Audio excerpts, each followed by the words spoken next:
Uma boa noite para todos, cumprimentos irmãos com a paz do Senhor Jesus Cristo. Vamos dar continuidade aos nossos estudos falando a respeito de dízimo.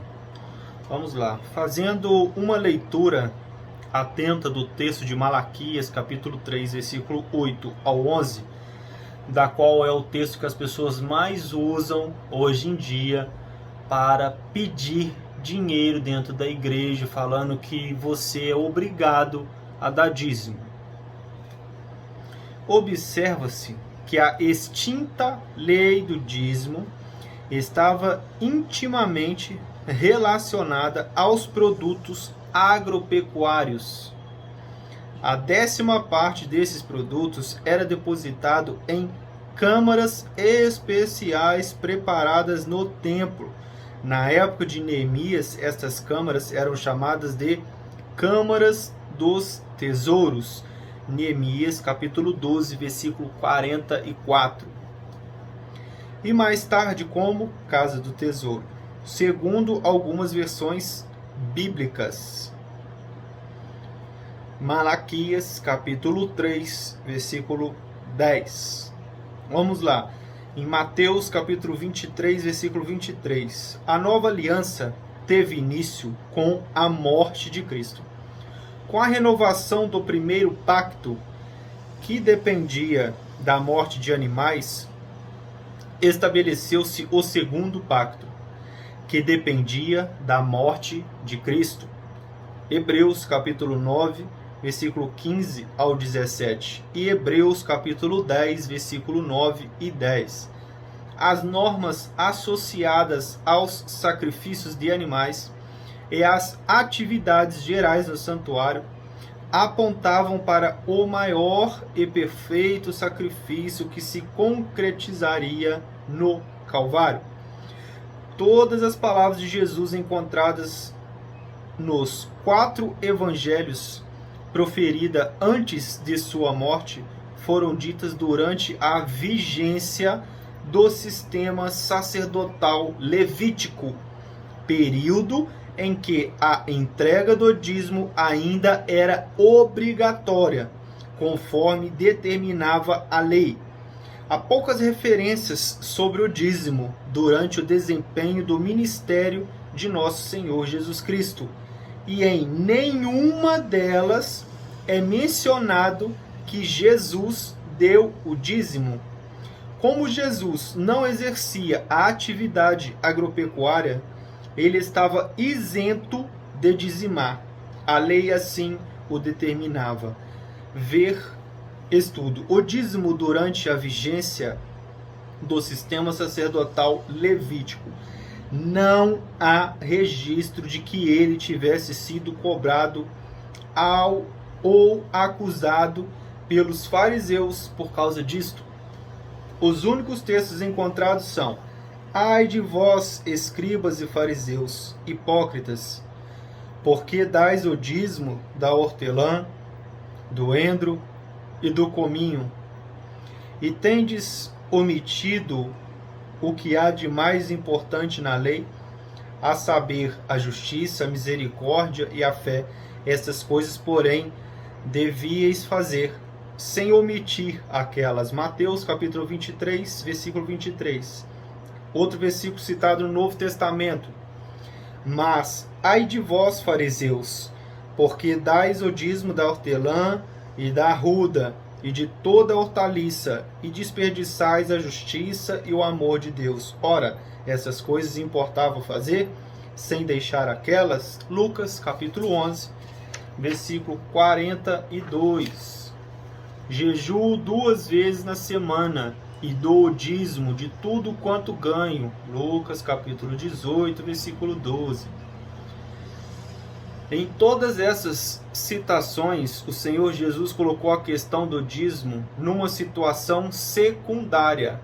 Ao proferir estas palavras, ele tinha como principal objetivo repreender os fariseus por serem orgulhosos e por terem omitido o que era mais importante da lei, a prática da justiça, da misericórdia e da fé. não tem nada a ver comigo e com você. O Novo Testamento, quando se pronuncia dízimo, é a respeito dos fariseus, que proferiam e não tinham fé, não tinham misericórdia e não faziam justiça ao nome do Senhor. Fariseus, está lá em Fariseus, Velho Testamento, Jesus ainda estava falando lá deles. Não é para mim, não é para você. Só que como as pessoas hoje em dia não têm costume de ler a Bíblia, de procurar as coisas, de se entender melhor, elas aprenderam desde cedo nas igrejas, nas escolas bíblicas dominicais, foram instruídas por líderes que foram instruídos pelos seus pastores a instruir o povo desta forma, que é obrigado a dar dízimo, que você, se não der dízimo, você vai para o inferno, que se você não der dízimo, você está roubando do Senhor. Isso é tudo mentira. Chega dessa mentira na minha vida. Chega dessa mentira na sua vida. Tira este jugo de cima de você. Se o seu pastor te ensinou isso, a Bíblia afirma e deixa bem claro que ele é um mentiroso. Está te enganando este tempo todo.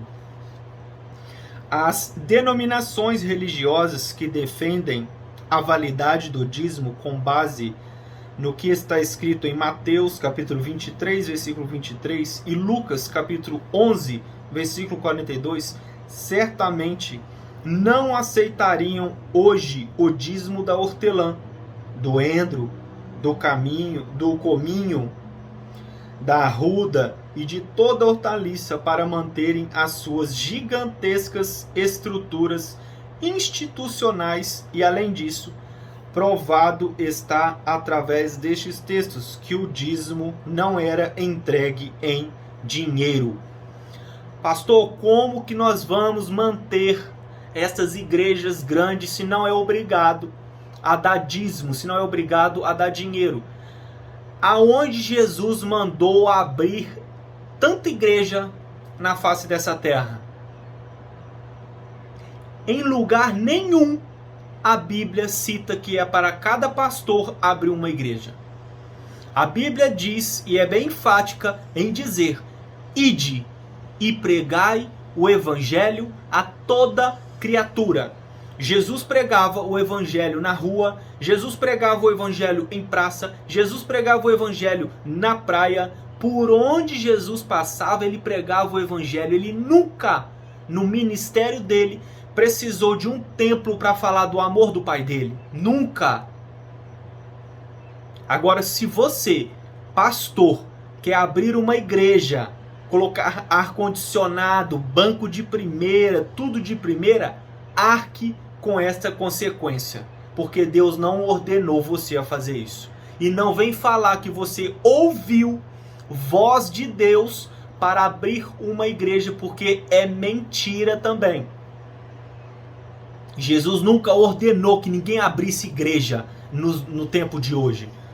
Quão bom e quão suave é que os irmãos vivam em união, não dentro de uma igreja, aprisionados dentro de uma religiosidade, da qual se tornam pessoas egoístas, da qual se tornam pessoas da qual olham para si mesmo, para a dor do seu próprio umbigo, e não olham para a dor do próximo. Quem está lá fora, eles mal se importam. Estão importando com o dinheiro. Essas igrejas grandes não se importam com vidas.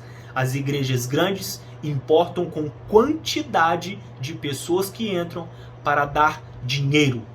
Por isso é feito tanta coisa dentro da igreja para vender livro, para vender óleo ungido que eles falam que é de Israel e é mentira, é óleo de cozinha que eles pegam. Água de não sei aonde, do Rio Jordão, água de não sei o que, tudo água mineral da casa deles. A maioria não sabe nem nunca saiu do Brasil.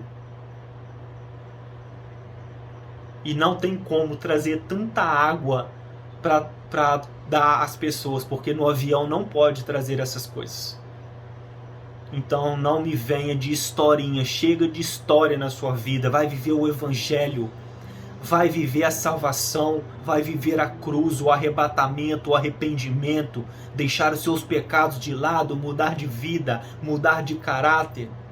É isso que Jesus quer, é isso que Jesus sempre pregou.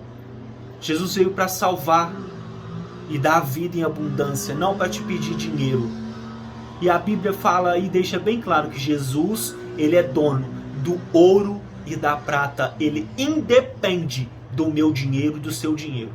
Se o seu pastor quer dinheiro, ele que vá trabalhar. Ele que faça uma faculdade, vai procurar um emprego e se vira para trabalhar. Assim como eu e você trabalha. Agora, falar que é obrigado a dar e colocar esse jugo falando que você está roubando de Deus, ele está sendo um lobo dentro da igreja. Ele nunca foi um pastor. Ele está preocupado com o que tem no seu bolso, não com o que a sua vida proporciona para Deus. Ele nunca se preocupou com isso. Ele está preocupado com a lã da ovelha, não com a ovelha. E de pastores assim, estamos lotados. Eu poderia ficar aqui a noite inteira falando o nome de pastores e todas as denominações, da menor a maior, que todos eles só se preocupam com a lã da ovelha. E não se importam se a ovelha vai para o céu ou se a ovelha vai para o inferno. Não são mais instruídas nesta área. São instruídas em área financeira, da qual se você der, você recebe. Da qual se você abençoar a igreja, você é abençoado por Deus. Aonde está escrito isso na Bíblia? Deus, ele já te abençoou, ele morreu na cruz do Calvário por mim e por você. Ele pagou um alto preço e o preço da sua vida foi pago com sangue, não foi pago com dinheiro. Homem nenhum suportaria o que Jesus suportou pela sua vida. E Deus está me levantando para tirar este jugo da sua vida, este peso das suas costas, para que você possa viver um evangelho genuíno, buscar a Deus em espírito e em verdade. Chega dessa mentira na sua vida, chega desse jugo na sua vida. Chegou um tempo de nós buscarmos a Deus, porque Jesus está voltando. Fica com esta palavra nesta noite e amanhã nós vamos dar continuidade neste estudo em nome de Jesus.